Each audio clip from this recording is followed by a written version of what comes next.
भरत बोले अपने माता को बुलाई के, महल में जाई के ना।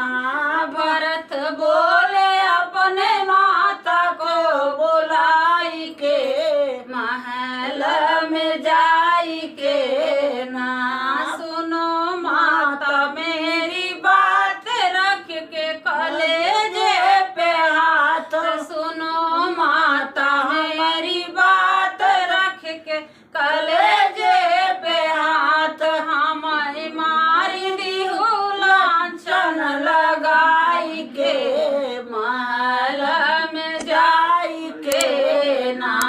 हमें मारी दीहू लांछन लगाई के, महल में जाई के ना।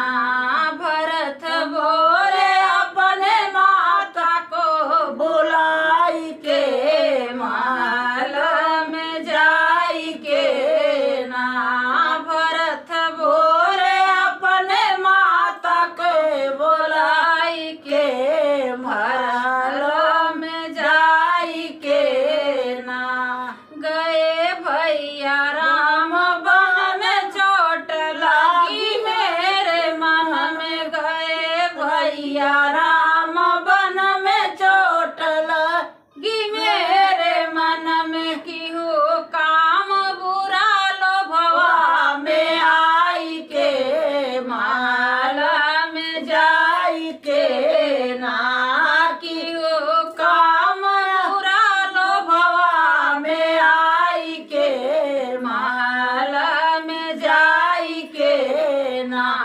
भरत बोले अपने माता को बुलाई के, महल में जाई के ना। भरत बोले अपने माता के बुलाई के, महल में जाई के ना। निरछल पिताजी हमारा किहू दिल में उनके वार, निरछल पिताजी हमारा किहू दिल में उनके वार। बर मांग लिहू बतिया है फसाई के, महल में जाई के ना। बर मांग लिहू बतिया है फसाई के, महल में जाई के ना।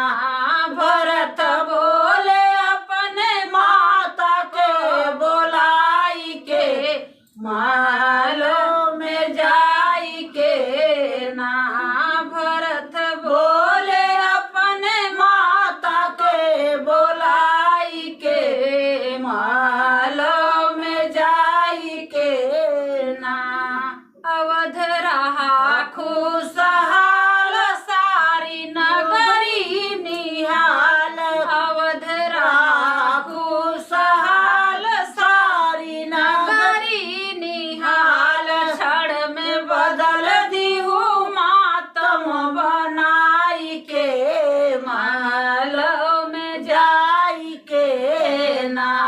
क्षण में बदल दीहू मातम बनाई के, महल में जाई के ना।